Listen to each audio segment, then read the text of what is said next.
La hemorragia digestiva alta es, ya que ustedes lo van a ver en externa o en evidencia. Cuadro también darse para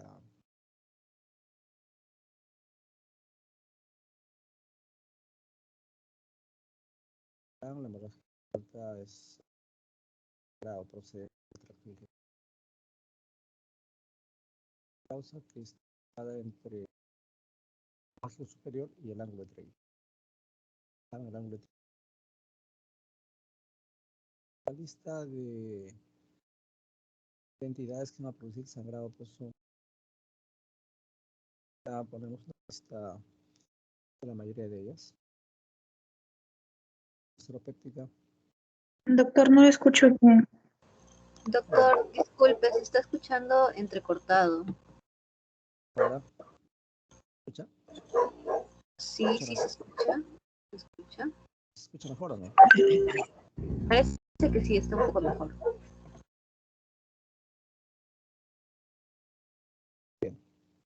Entonces, les decía que las causas son múltiples. Cuando se señalan aquellas que van a ocasionar úlcera péptica, pues las hay de carácter idiopático, las ocasionadas por fármacos, ¿no? Básicamente los AINES y ácido salicílico, que muchos pacientes de tercera edad los usan como prevención para vasculares, ¿no?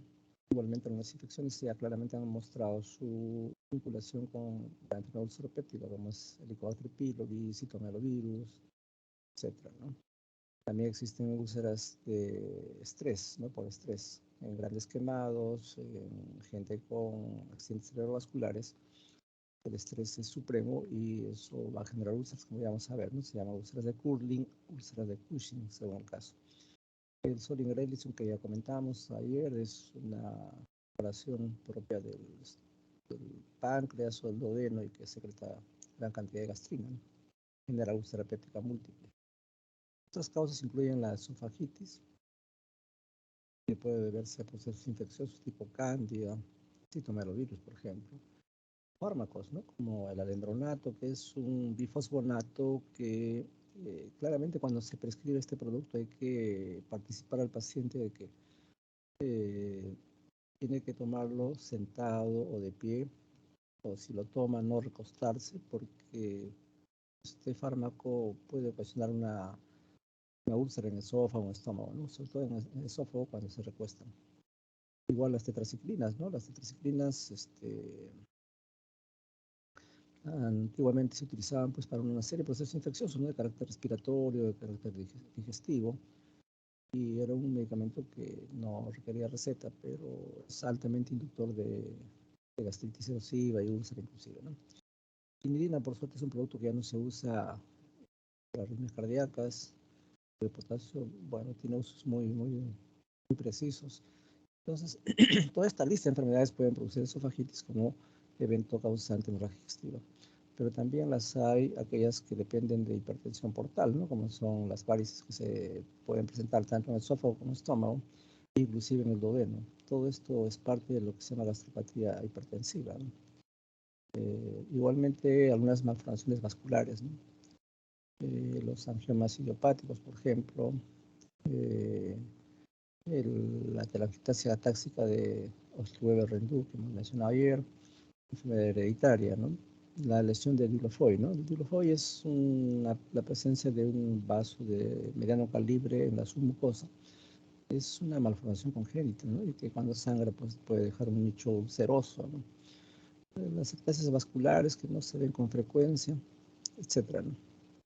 Pero también pueden deberse a traumatismos como las producidas por vómitos incoercibles, ¿no? Como el caso del Mallory Weiss, o que si alguien se adrede o en forma involuntaria se pasó un cuerpo extraño, ¿no? Imperdibles, monedas, etcétera, los niños sobre todo, ¿no? O alguna fístula que se puede crear entre la aorta y el intestino, por ejemplo, o el duodeno. Igualmente cuando se hace una endoscopía y se retira un pólipo, eventualmente puede sangrar, sobre todo si no se han tomado en cuenta los factores de coagulación, por ejemplo. Y hay una lista de tumores, los antiguos leiomiomas, lipomas, que están ahora dentro del grupo de los gastrointestinal stromal tumors, los GIST, y las neoplasias malignas, pues, ¿no? Entre ellas el adenocarcinoma, que es más frecuente, los linfomas, el kaposi, el carcinoide, son tumores propios del estómago, ¿no? Entonces, todas estas es una lista de entidades que van a dar hemorragia digestiva alta. Entonces, es una lista grande. Sin embargo, uno tiene que fijarse por frecuencia qué es lo más prevalente en su zona de trabajo. Entonces, para las diversas series, la causa más frecuente indudablemente lo constituyen las úlceras pépticas, ¿no? Para otras series, la causa más frecuente es la lesión aguda de mucosa gástrica, conocida como gastritis erosiva. Lo que ocurre es de que muchas veces un paciente puede venir, por ejemplo, con melena, con hematemesis, y en la eventualidad de que en ese centro de atención no tengan gastroenterólogo de guardia, pues la endoscopia se puede diferir, ¿no? En nuestro hospital ocurría eso hace 20 años aproximadamente. Por ejemplo, un paciente venía con hematemesis, melena un sábado, y entonces no te podías esperar que le hagan endoscopia hasta el lunes, porque el gastroenterólogo no hacía guardias, ni tampoco habían gastroenterólogos de retén. Entonces, ¿qué hacían? Le comenzaron en ese tiempo a dar ranitidina, ¿no? En el tiempo que comento existían pues los bloqueadores H2, ¿no? Los bloqueadores de receptores H2. Y entonces existía ranitidina, cimetidina, famotidina. Y entonces ustedes daban, por ejemplo, ranitidina endovenosa, sábado, domingo, y el lunes cuando le hacían la endoscopia no encontraban ni rastros. Y no se explicaban cómo había podido tener un sangrado de tal magnitud. Y es que las gastritis erosivas suelen curar rápido, ¿no? Y entonces por eso que están subdiagnosticadas, ¿no? Por eso decíamos que en unas series la causa más frecuente es gastritis erosiva. Pero para la gran mayoría de centros de hemorragia digestiva alta, la primera causa son úlceras, ¿no? Muy de cerca sigue pues, lo que acabo de decir, ¿no? Gastritis erosiva, pero también las varices esofágicas, el síndrome Mallory-Weiss, las neoplasias son causa de sangrado importante que van a determinar que el paciente tenga melena o tenga hematemesis. Entonces, como hemos señalado, constituye una urgencia. Es la conducta más apropiada, tratarlos inmediatamente. Y el abordaje tiene que ser multidisciplinario, ¿no? No solamente lo ve el clínico que está recibiendo el paciente, sino lo ve el gastro, inclusive el cirujano. Muchas veces tiene que tomar participación activa, ¿no? Últimamente los cirujanos ya no operan tanto pacientes con hemorragia digestiva alta, pero son una alternativa cuando el sangrado no es cohibido, ¿no? La incidencia abarca más o menos 30 a 100 casos por cada 100.000 habitantes, ¿no? Y la mortalidad no es desestimable, ¿no? Puede llegar hasta 8% inclusive. De tal manera de que es una entidad que tiene que ser abordada rápidamente por un equipo que está compuesto por el clínico que está de guardia, el médico terapista, el gastroenterólogo, el cirujano, etc. Las formas de presentación, como ya hemos comentado, pueden obedecer básicamente a hematemesis, melena o hematoquesia, ¿no? Hematemesis ya hemos definido ayer cómo diferenciarlo de la hemoptisis. La melena también reúne ciertas características y la hematoquesia hemos señalado, enfatizado que obedece principalmente a la presencia de un sangrado digestivo bajo. Sin embargo, cuando la velocidad de sangrado es alta, puede presentarse sangre roja, vinosa en las deposiciones, y eso nos dice que es una hematoquesia y que es una causa, o la causa está ubicada en el tracto digestivo alto cuando el tránsito intestinal está acelerado o la magnitud del sangrado es importante. Entonces, cuando ustedes tengan la oportunidad de recibir un paciente con hemorragia digestiva alta, lo primero que tienen que hacer es evaluar el estado hemodinámico. Pues para eso tienen que hacer un monitoreo de las funciones vitales. Entonces, es fundamental ver cómo está la frecuencia cardíaca, la presión arterial y lo que comenté, ¿no? Buscarle ortostatismo, ¿no? El TIC-test en gastroenterología implica buscarle ortostatismo. Es decir, le tomo la presión echado, lo siento, te vuelvo a tomar la presión al cabo de 3 minutos para que se pongan en marcha los mecanismos de autorregulación.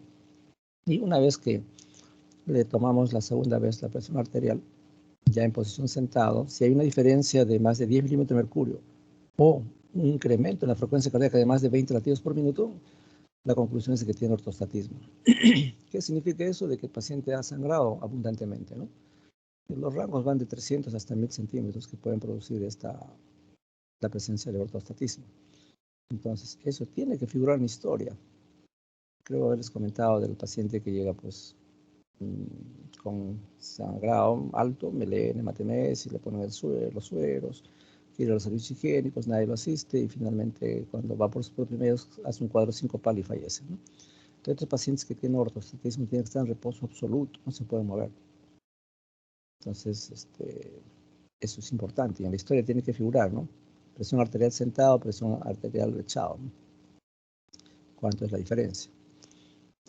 Pero como repito, no es la única forma. La otra forma es con frecuencia cardíaca. Le tomo la frecuencia cardíaca echado, luego lo siento, le vuelvo a tomar la frecuencia cardíaca al cabo de 3 minutos y si se ha incrementado en 20 latidos por minuto, pues definitivamente el test es positivo, ¿no? Indudablemente la hemorragia digestiva alta tiene que ser confirmada, ¿no? Si no hay contraindicación para ello, como suele ocurrir, por ejemplo, en gente que ha tenido una ingesta de cáusticos, pueden hacer la introducción, pueden colocar la sonda nasogástrica y verificar el sangrado.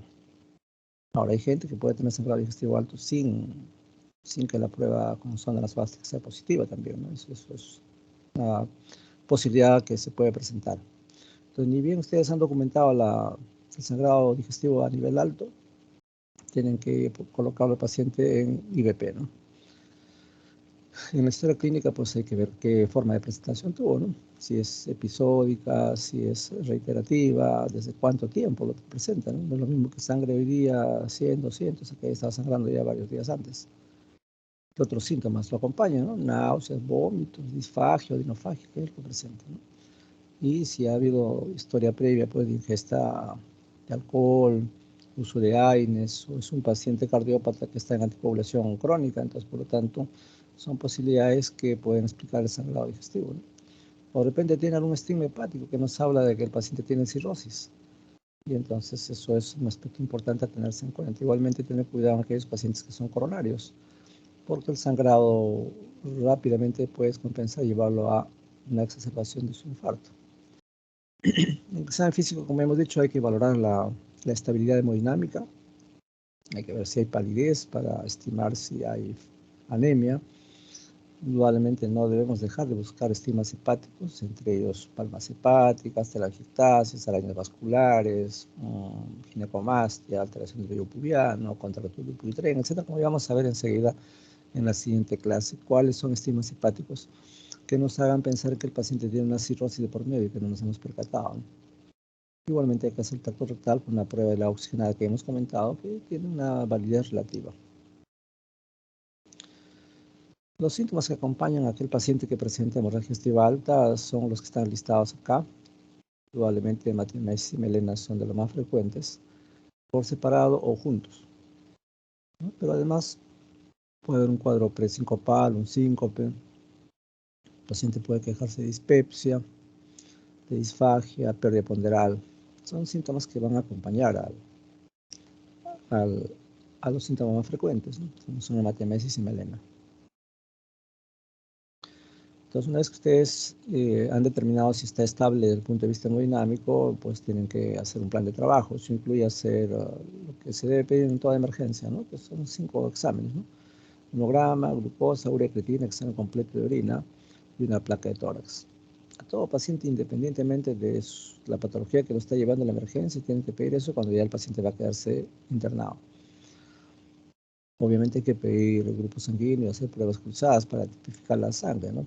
No tengamos incompatibilidades en el momento de la transfusión, en caso que sea necesario.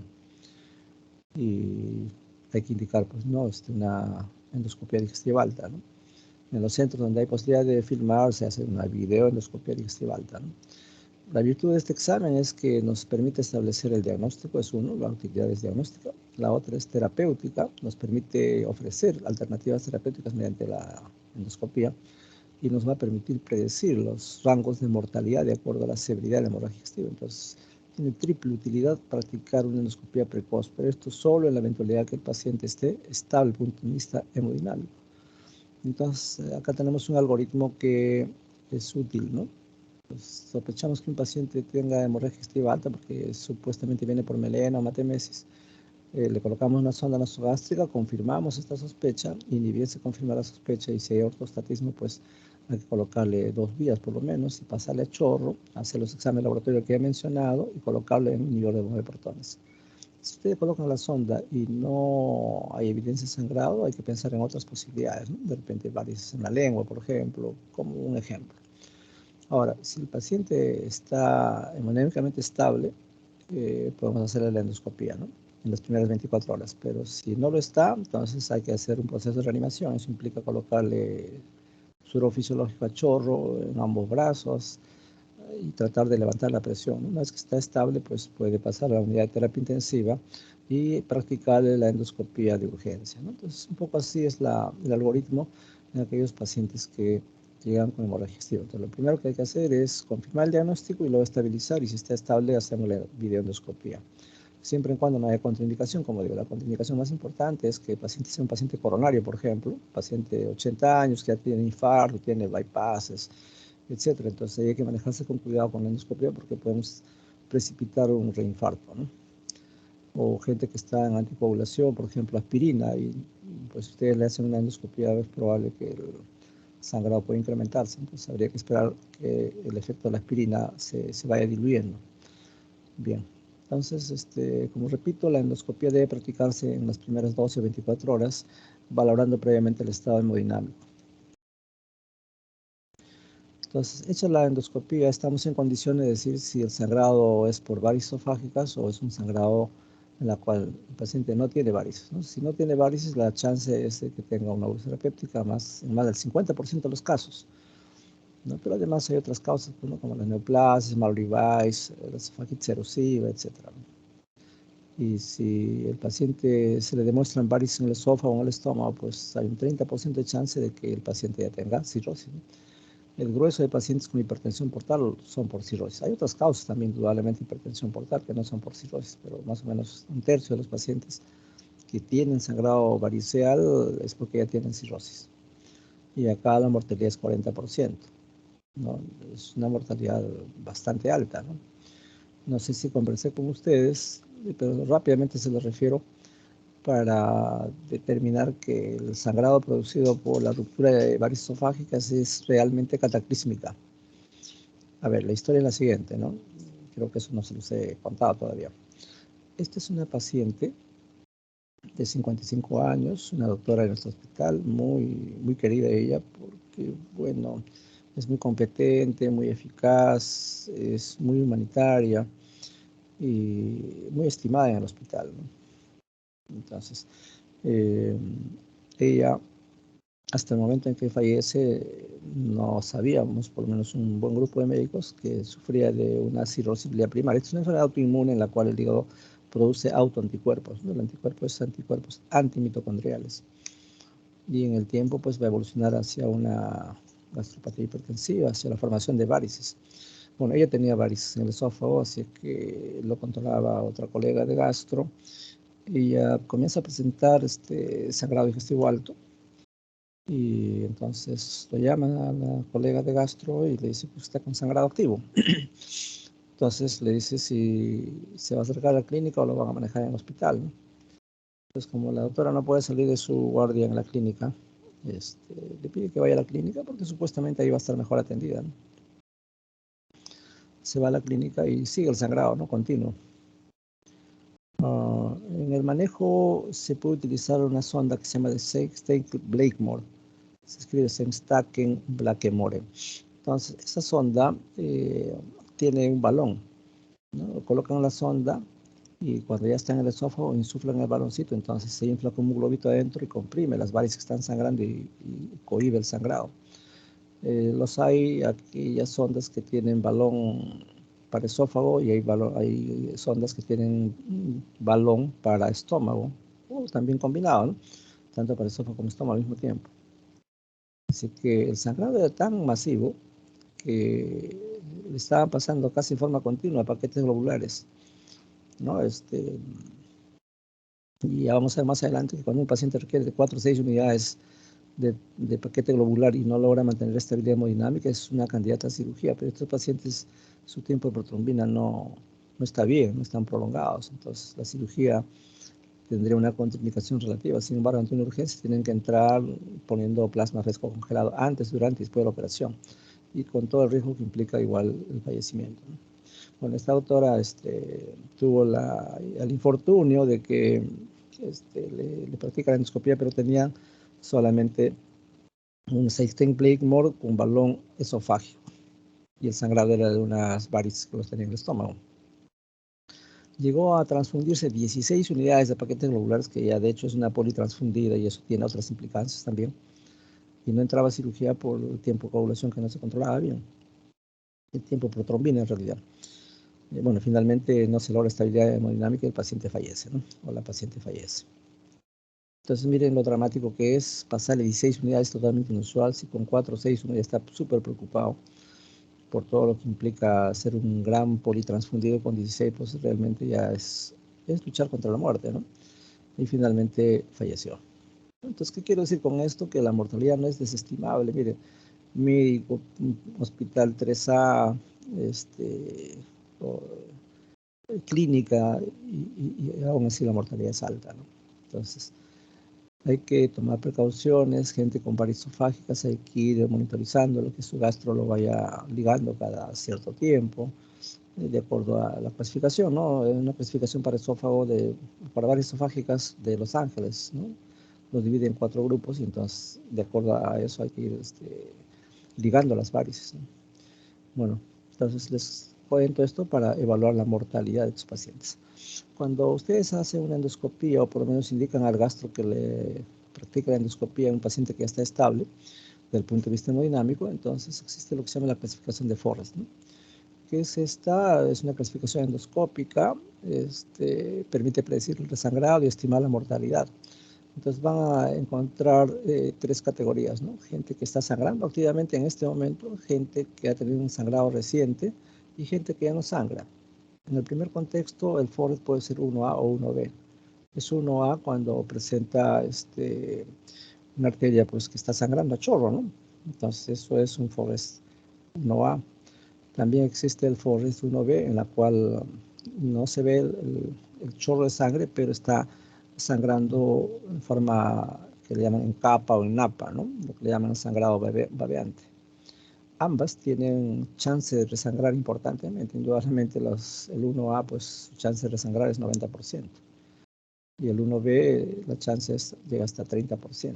En el grupo de sangrado reciente existe el Forrest 2, 2A, 2B y 2C. El 2A es un vaso visible que no está sangrando. El 2B es un coágulo adherido a la úlcera.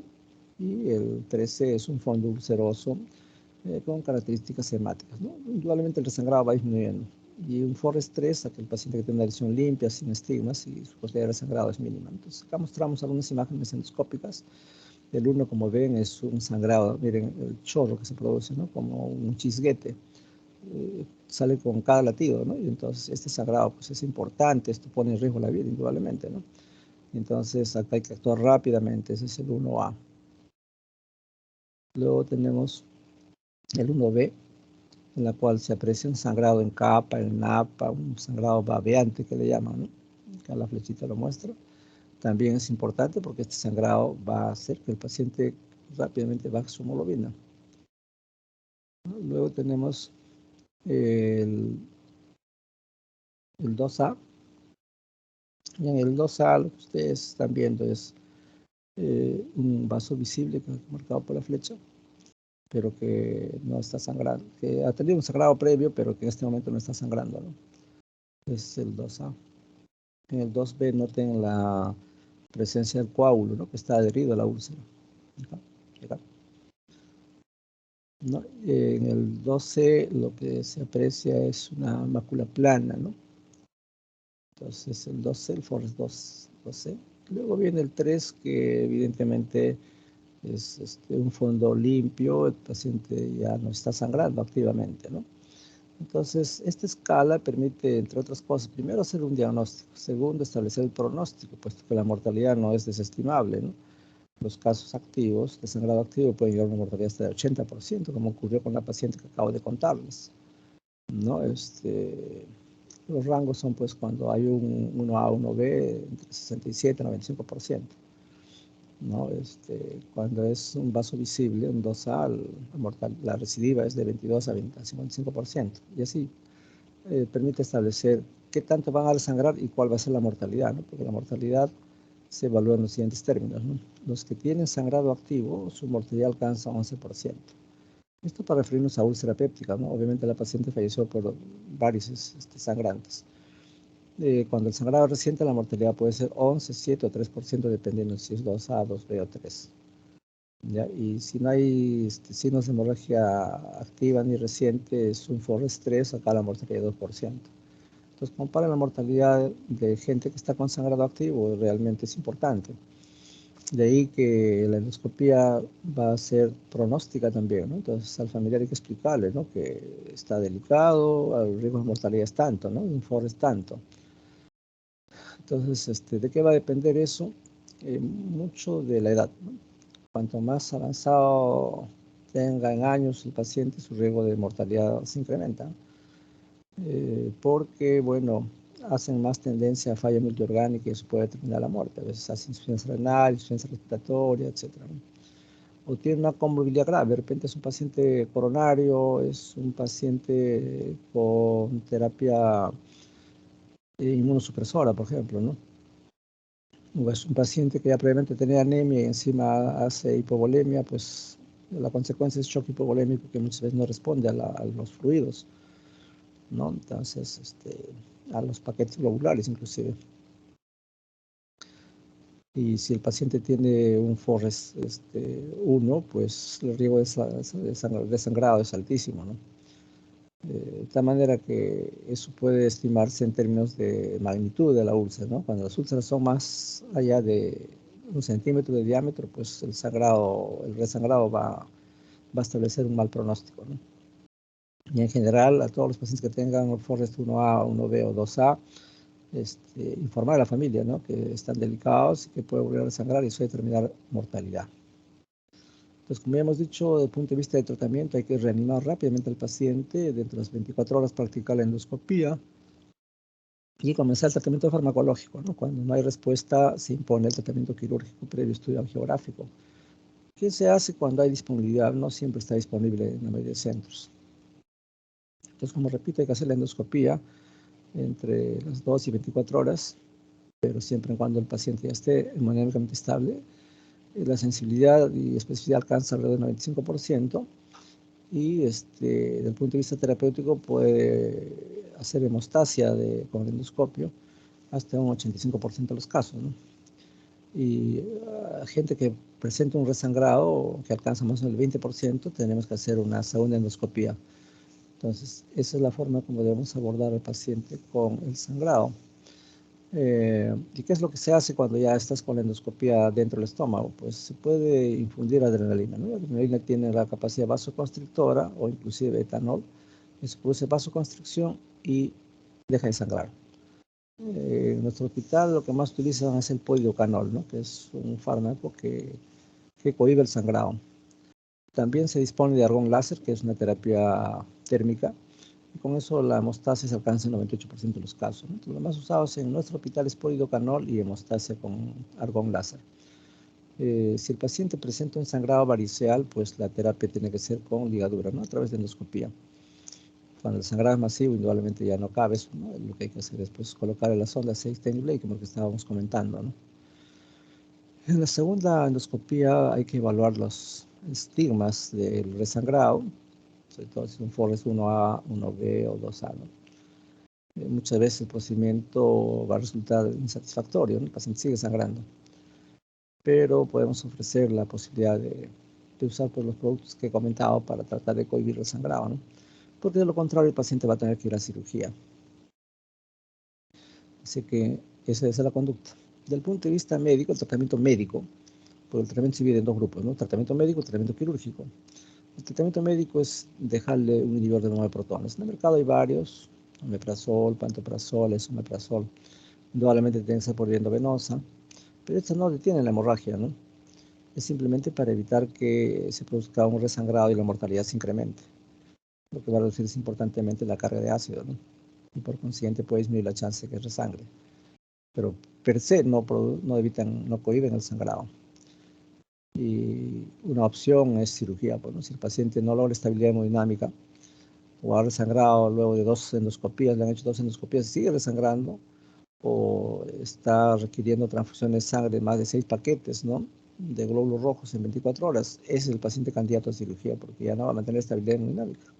Y la mortalidad es alta, ¿no? 12%. Entonces, la cirugía es una opción en gente que presenta un Forrest, pues 1A, 1B, 2A, ¿no?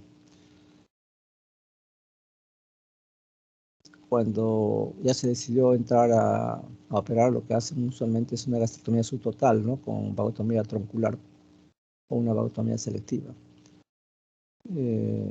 Estas eran cirugías que eran frecuentes hasta antes de que se tenga el advenimiento de IVPs, ¿no?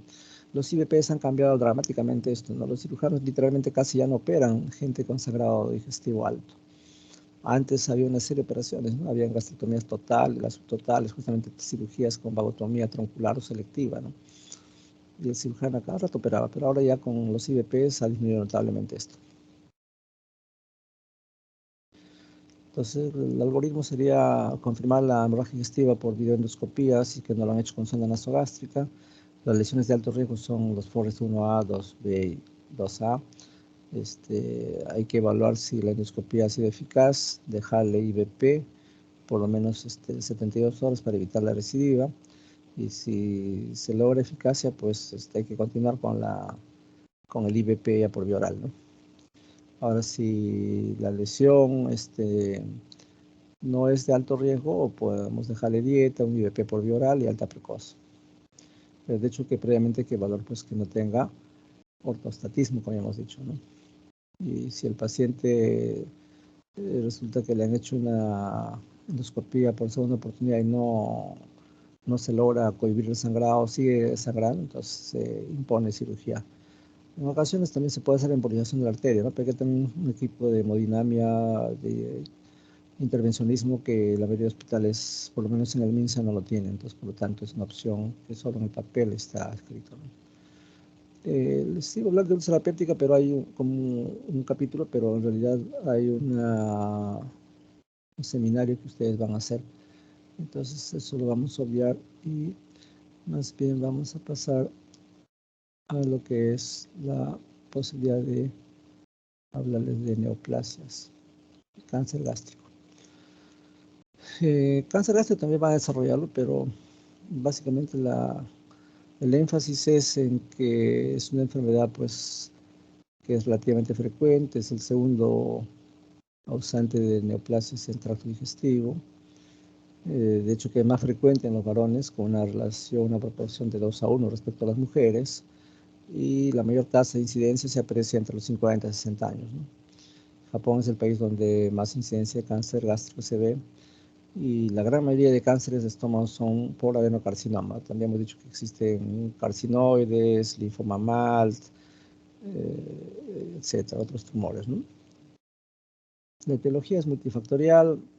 Hay factores nutricionales como son el consumo de dieta hipersódica o con nitratos, ¿no? La deficiencia de vitamina A y C, y particularmente los alimentos ahumados. Aquellos que comen muchas parrilladas, carnes fritas, hay nitrosaminas que están presentes en estas carnes y son altamente inductores de neoplasia, no solamente en estómago, sino en colon sobre todo. Entonces, tener cuidado, más si la persona no consume vitamina C y consume frecuentemente parrilladas, por ejemplo, no hace prevención, pues, y si hay componente hereditario o familiar, pues la chance de tener una neoplasia es alta, ¿no? Existen factores genéticos que tienen que ver con el adenocarcinoma. La anemia perniciosa es una de ellas.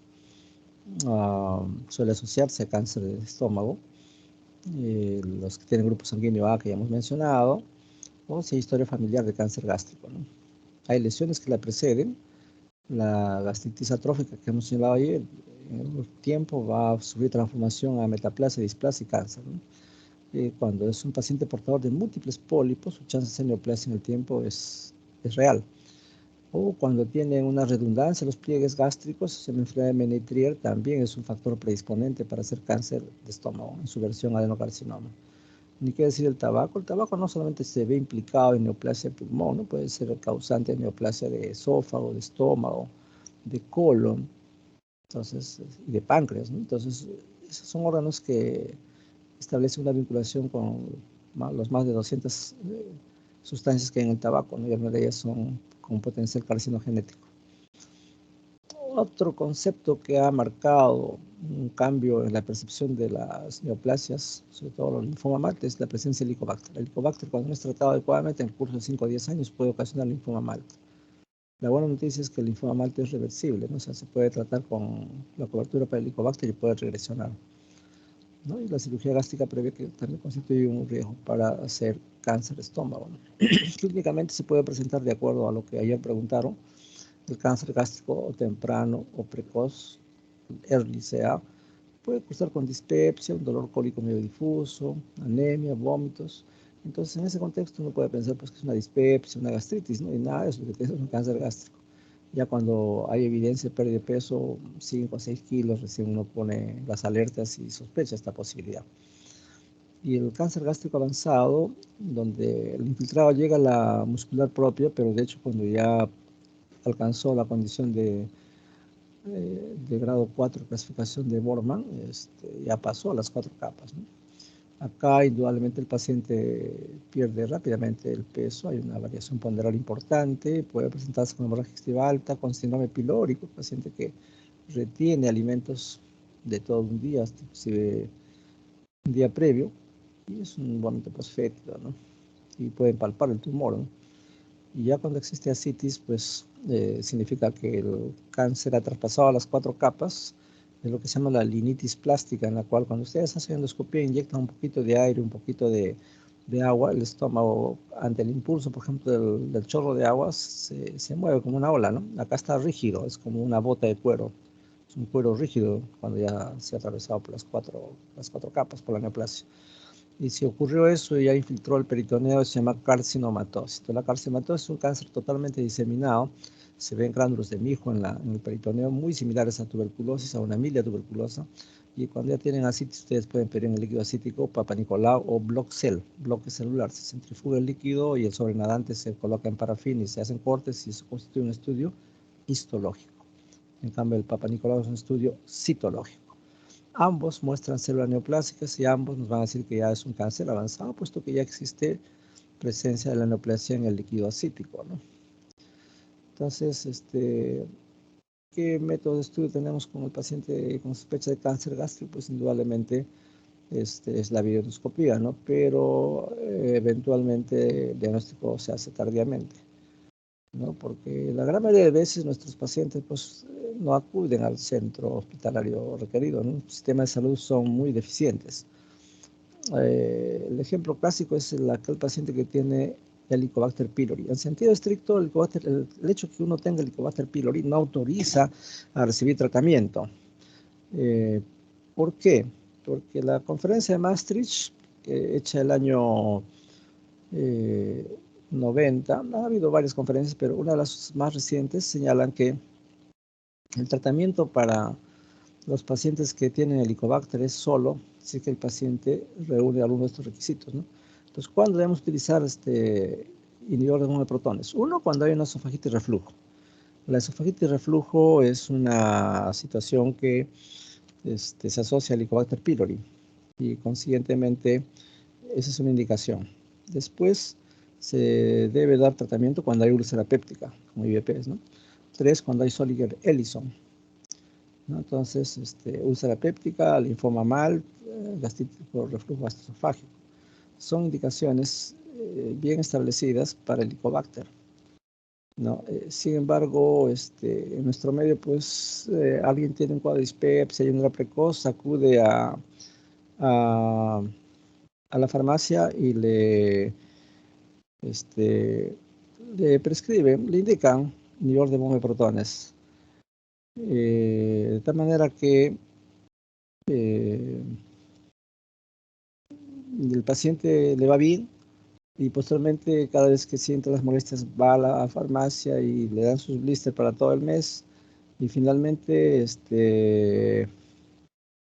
ya el paciente es un consumidor habitual de omeprazol, por ejemplo, ¿no? Entonces, nadie le explica al paciente que el uso de IVPs tiene una serie de efectos adversos, ¿no? Por ejemplo, en letra chiquita está escrito que puede ocasionar osteoporosis. Y ya el hecho de que ya sea una persona de tercera edad, pues indudablemente ya tiene rasgos de osteoporosis, ¿no? Entonces, tomar IVP es un despropósito cuando no tiene indicación, ¿no? Eso es una condición, ¿no? O sea, se incrementa la osteoporosis. ¿Qué otra cosa más puede ocasionar? Pues altera el pH. Alterando el pH del estómago permite la sobrepoblación bacteriana. Generalmente tractos bajos colonizan el estómago y luego se producen neumonías aspirativas, ¿no? Recuerden que el estómago debe ser un órgano totalmente aséptico y gracias a la acidez es que es aséptico. Cuando ustedes modifican esa acidez, es todo un inconveniente, ¿no? Entonces, hay que mirarlo por ese lado. Entonces, las indicaciones para IVP son precisas, no hay que modificarlas y no tomar pues IVPs para quitarme estas pajas, ¿no? Pero acá en nuestro país nadie controla eso. Entonces, a lo que iba era lo siguiente, ¿no? Que, por ejemplo, a alguien le detectan el Helicobacter pylori en una endoscopía y tiene, por decir, una gastritis atrófica. Entonces, en un país desarrollado le dicen, mire, usted tiene esto, necesita hacerse un control de acá a unos 6 meses. Y efectivamente a los 6 meses el paciente, la gente es muy disciplinada, acude y le hacen su endoscopia de control para ver si está progresando o no la lesión. Pero acá en Perú no ocurre eso, pues. Entonces tú le dices al paciente, de cada 6 meses te necesitamos para hacer la endoscopia y dice, no, o sea, acepta, pero al final no van, ¿no? Y después se aparecen 10 años desde la endoscopia inicial ya con un cáncer totalmente avanzado, ¿no? Entonces, por ese motivo, en nuestro medio, a todo paciente que tenga Helicobacter le damos tratamiento, pero en sentido estricto no amerita, no está indicado usar IVPs. Entonces, cuidado con los IVPs, hay que usarlos cuando sean realmente necesarios. Bueno, la ventaja de la videoendoscopia es que ustedes pueden tomar biopsia, ¿no? Y eso va a alcanzar en términos de diagnóstico un 100% de rendimiento, ¿no? Todo paciente que tenga una neoplasia hay que hacerle pues, el estadiaje, ¿no? El estadiaje implica tomografías de tórax, tomografías de abdomen, y en el caso de las tomografías de abdomen, pues va a permitir establecer si hay ganglios que ya han sido tomados, si hay metástasis hepática, etcétera, ¿no? Entonces parte del estadiaje, porque de acuerdo al estadiaje ustedes van a decir una u otra forma de tratamiento.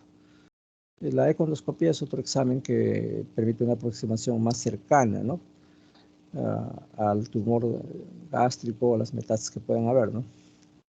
Y como hemos dicho, cuando ya existen estas milias, eso significa que el cáncer ya se ha extendido tremendamente, el paciente ya es portador de una carcinomatosis y acá pues la mortalidad es altísima, ¿no?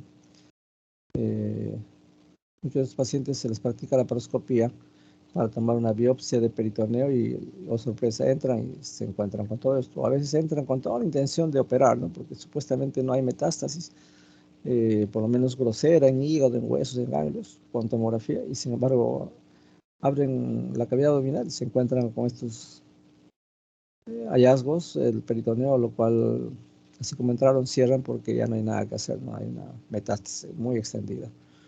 Entonces, en buena cuenta, la laparoscopia es otro aditamento de diagnóstico que permite establecer también pronóstico.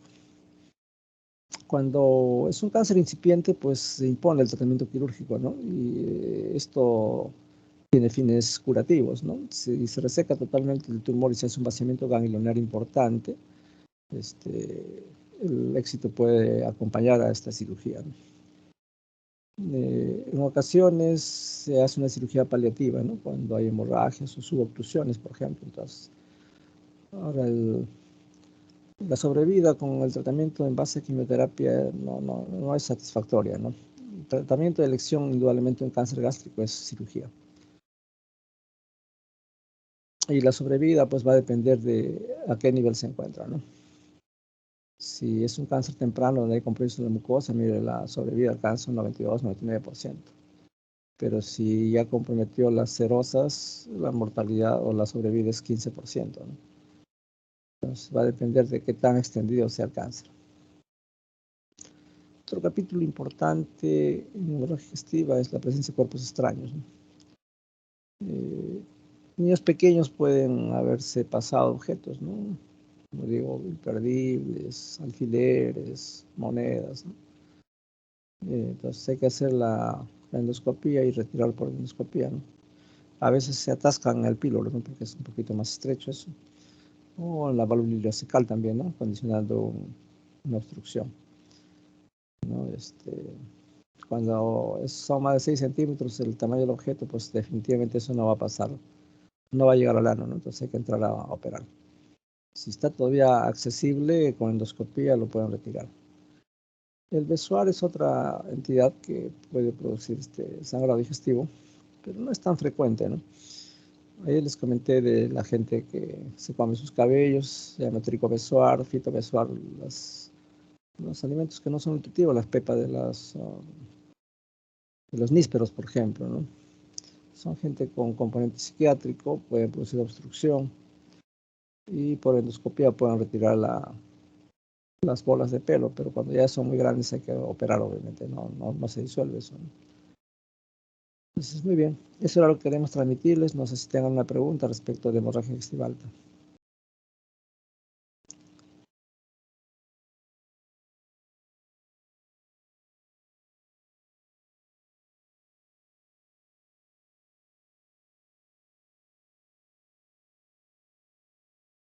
Muy bien.